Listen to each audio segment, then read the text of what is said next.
Munn's delightful Vignettes from Indian Wars, 1933, Sampson Low. And much sporting and natural history detail I have taken from Major A. E. Wardrop's Modern Pig-Sticking, 1914, Macmillan.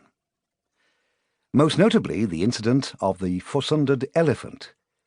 Those of less sanguinary inclination should not be put off by its title. The book is an evocation of the Indian countryside, the like of which I know not.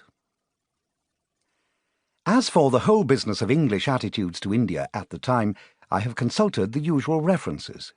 But specifically military attitudes required something else. It seems that fighting men were reluctant to commit to paper any deep feelings. For instance, the Duke of Wellington's many letters at the time of his regimental command there are almost exclusively concerned with campaign narrative and political speculation. And in this connection, I freely acknowledge my debt to, and strongly commend by way of further reading, the work of Anthony Bennell, whose scholarly The Maratha War Papers of Sir Arthur Wellesley, 1999, Sutton, and The Making of Arthur Wellesley, 1998, Orient Longman, root things firmly in military reality. For me, however, there is a sort of Rosetta Stone when trying to decode the subject attitudes. This is Francis Yates Brown's remarkable Bengal Lancer, 1930. Yates Brown joined the Indian cavalry at the beginning of this century. His experiences were therefore closer in time to those of Matthew Hervey than they are to the reader of today. His candour is, I believe, for the time unique. And although the great mutiny of 1856 swept aside much of what was the way of things under John Company, my belief is that Yates Brown is not untypical of a thinking, sensitive officer of the earlier period. Readers who know his work will recognise the source of some of the imagery, tensions, and incidents in my story. In addition to Bengal Lancer, I have had the great privilege to know, for the past 20 years, Lieutenant Colonel Douglas Grey, late of Skinner's Horse.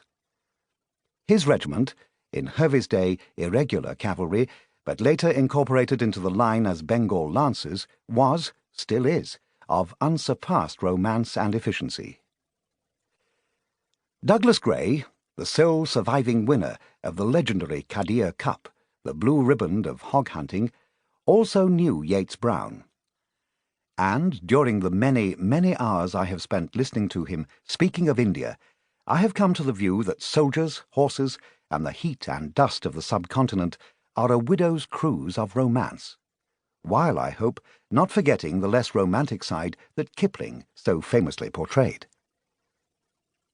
I have also had the privilege of listening to many of Colonel Grey's contemporaries, and of reading their memoirs, privately printed.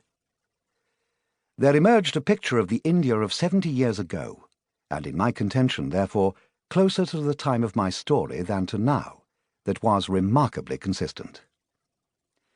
But I am more than conscious that they are men forged in a very different world, and therefore that it is important to keep a respectful distance from any idea that one might know how people really felt. I could only expect to learn what they thought, and how they acted. It is to these officers that my book is with admiration dedicated. There is, of course, another side to the fence, as it were, the Indian soldier.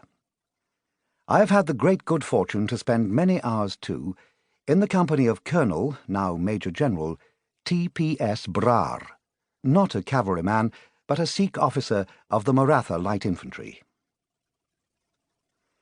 Also with Colonel M.S. Mahaisalkar, conversely a Maratha serving with the Sikh regiment. Colonel Brar's late father, whom I knew and revered, had been one of the first Indian cadets at Sandhurst in the 20s, and the first Indian officer to command a regiment of infantry in the Second World War. The Brar caste is the most illustrious of the military castes, and father and son always spoke freely and candidly, and allowed me to consult their distinguished family archives in Chandigarh, on which my climactic battle scene is based. In addition, Colonel Mahaisalkar Abram